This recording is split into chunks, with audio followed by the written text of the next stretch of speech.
이 몸의 이상함, 봄마다 느끼셨죠? 잠을 자도 피곤하고 아침에 일어나면 눈이 뻑뻑하고 괜히 짜증이 치밀어 오르셨던 분. 그게 게으름이 아니었습니다. 간이 겨울잠에서 깨어나는 신호였습니다. 조선의 한 여인은 알고 있었습니다. 들판에 답이 있다는 것을, 몸이 왜 그러는지, 무엇을 먹어야 하는지 그 비밀을 이 드라마가 알려드립니다. 인수령가 지금 시작합니다. 봄볕이 따스하게 내리쬐는 들녘에서 장현은 무릎을 굽히고 앉아 흙 속을 더듬고 있었습니다. 버선발이 진흙에 젖어도 아랑곳하지 않고 뿌리가 길고 실한 냉이를 하나씩 골라 바구니에 담았습니다.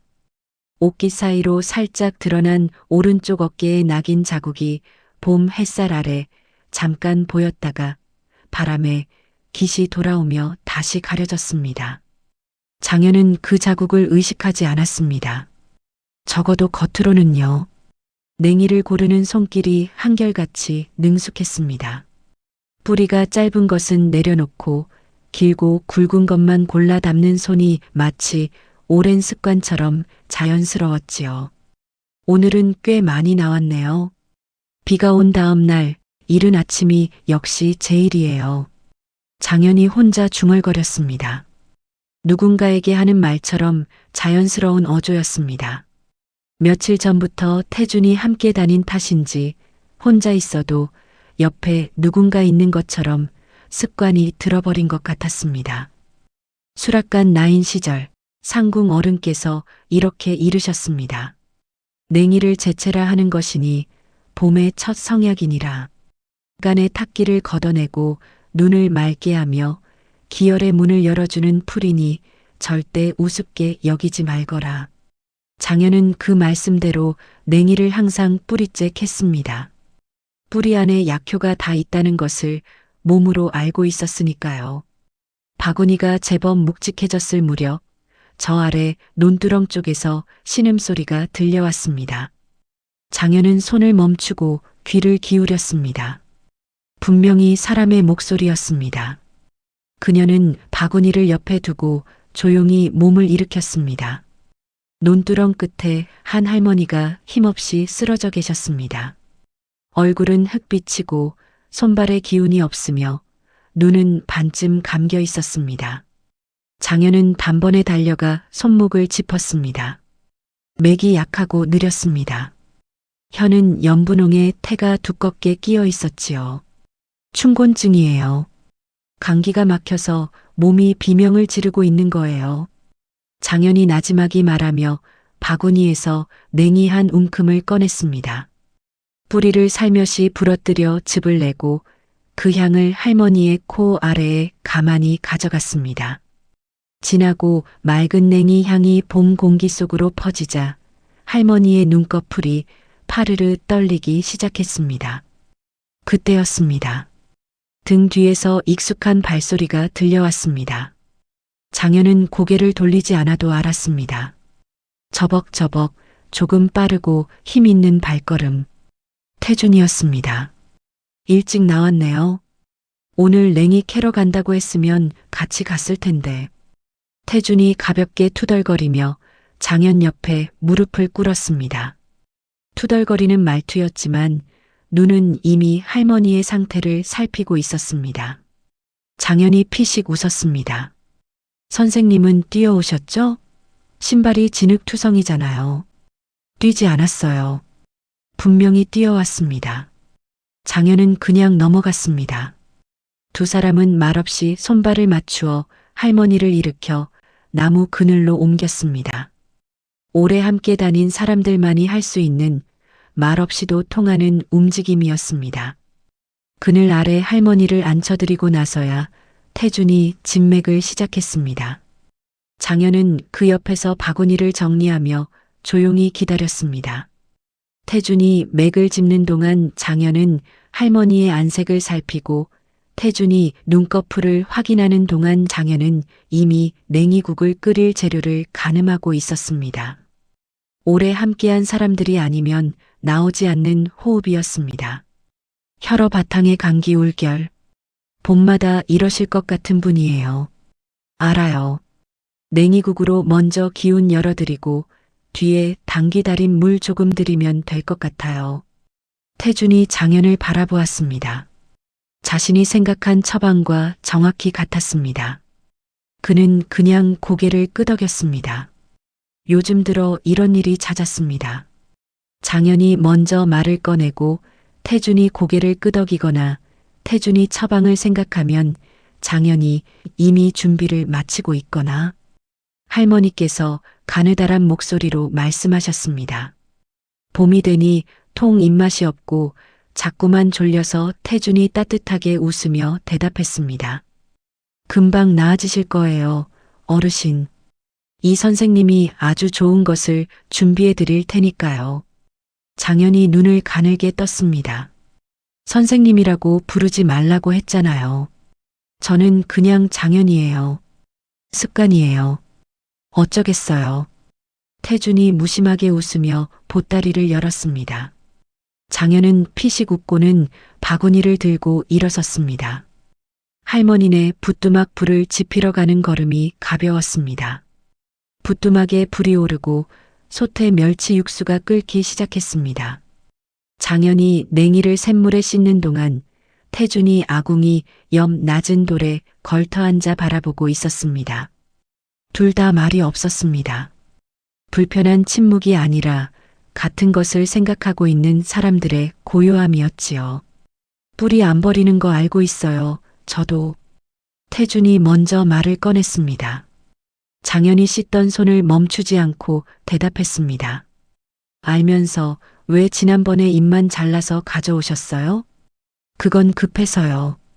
뿌리가 없으면 절반도 못 써요. 간으로 가는 길이 뿌리에 있거든요. 콜린 성분이 담즙 분비를 도와서 해독 경로를 여는 거니까요. 태준이 가만히 듣고 있었습니다. 틀린 말이 없었습니다. 의서에서 읽은 것과 정확히 같았지만 장현의 입에서 나오면 훨씬 살아있는 말처럼 들렸습니다. 직접 부딪히며 터득한 사람의 말이기 때문이었습니다. 너무 오래 끓이면 향이 날아가요. 향 안에 기운이 있거든요. 끓기 시작하면 딱 2박자만 더 세고 내려놓아야 해요. 2박자 기억할게요. 짧은 대화였습니다. 하지만 태준은 그 짧은 대화 안에서 장현이 쌓아온 세월을 읽었습니다. 수락관에서 몸으로 익힌 것들, 쫓겨난 뒤에도 놓지 않은 것들. 입 밖에 낸 적은 없었지만 그는 그것을 알고 있었습니다. 냉이를 솥에 넣는 순간 향기가 부엌 안을 가득 채웠습니다. 장현의 눈이 잠깐 먼 곳을 향했습니다. 수락관의 냄새였습니다. 이른 봄 상궁 어른께서 갓 만든 냉이국을 그릇에 담아 건네시며 이르셨지요. 이 국 한 그릇으로 봄을 맞이하는 것이니라. 나인이 제 몸을 건강히 해야 수라상이 빛나는 법이다. 그 기억이 올라올 때면 장현은 항상 잠깐 멈추었습니다. 아프지 않은 척하면서요. 또 먼 데 가 있어요? 태준이 아궁이 옆에서 조용히 물었습니다. 장현이 국자를 드는 손을 멈추지 않고 대답했습니다. 아니요. 그냥 냄새가 좋아서요. 거짓말. 태준이 짧게 말하고는 더 이상 묻지 않았습니다. 그게 고마웠습니다. 더 이상 파고들지 않는 것, 알면서도 모른 척 해주는 것. 장현은 국을 저으며 조용히 입술을 다물었습니다. 국이 완성되었습니다. 태준이 그릇을 들고 할머니께 가져다 드렸습니다. 첫 모금을 드신 할머니께서 눈을 지그시 감으시더니 아, 봄 냄새요 하고 길게 숨을 내쉬셨습니다. 장현은 부뚜막 앞에 서서 그 모습을 바라보았습니다. 태준이 돌아오다가 그 눈빛을 보고 살짝 고개를 숙여 장현의 시야를 가렸습니다. 잘했어요. 낮고 조용한 한마디였습니다. 장현은 아무 말도 하지 않았습니다. 그냥 고개를 한번 끄덕였을 뿐이었지요. 할머니께서 국을 다 비우시고 눈을 감으셨을 때 마당 밖에서 발소리가 들려왔습니다. 하나, 둘. 느리고 계산적인 발걸음이었습니다. 태준이 눈빛을 좁혔습니다. 장현은 이미 등을 세우고 있었습니다. 두 사람 다 동시에 알아챈 것이었습니다. 마당 문 앞에 두 사내가 서 있었습니다. 장현이 아는 얼굴이었습니다. 허문도의 수아였지요. 그자가 장현을 향해 눈길을 고정하며 말했습니다. 나오시지요. 허 대감께서 오래 기다리고 계십니다. 장현의 몸이 굳었습니다. 태준이 자연스럽게 한 발 앞으로 나섰습니다. 말보다 몸이 먼저였습니다. 이 사람은 항상 그랬습니다. 머리로 계산하기 전에 몸이 먼저 막아섰지요. 잘못 오셨습니다. 이 여인은 제 식치 보조인이에요. 지금 마을 어르신을 돌보는 중이고요. 비키십시오, 의원나리. 대감명이옵니다. 대감명이라도 환자 곁을 비우게 할 수는 없습니다. 팽팽한 공기가 흘렀습니다.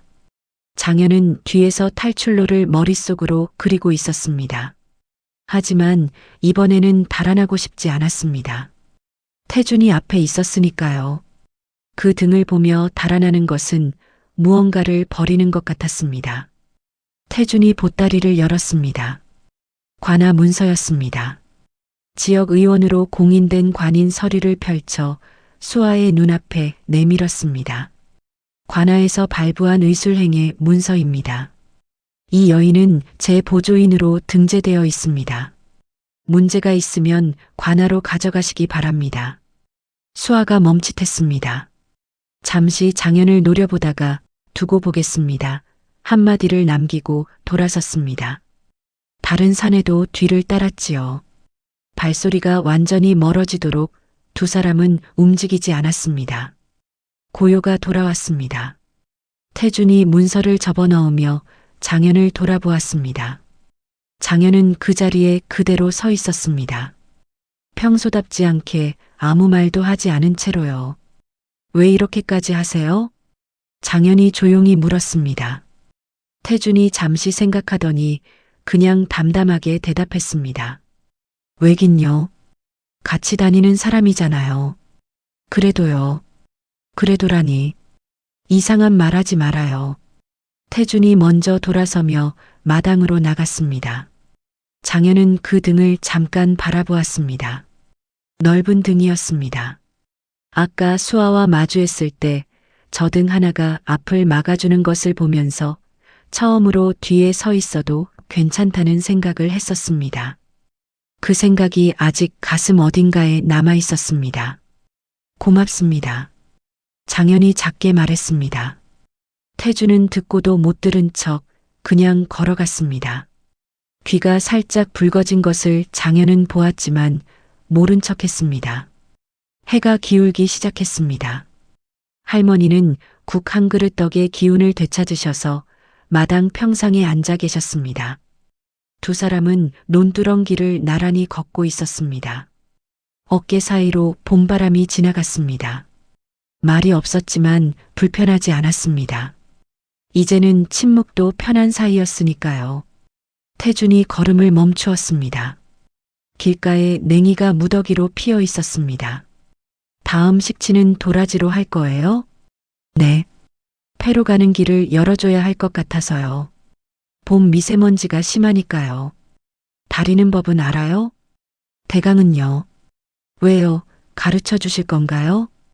대강이라니 불안하게. 다음에 같이 해요. 장현이 피식 웃었습니다.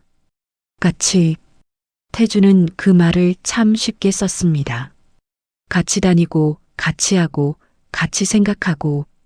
처음에는 어색했던 그 말이 요즘은 이상하게 자연스럽게 들렸습니다. 장현은 바구니에서 냉이 한 움큼을 집어 태준에게 내밀었습니다. 태준이 받아들었습니다.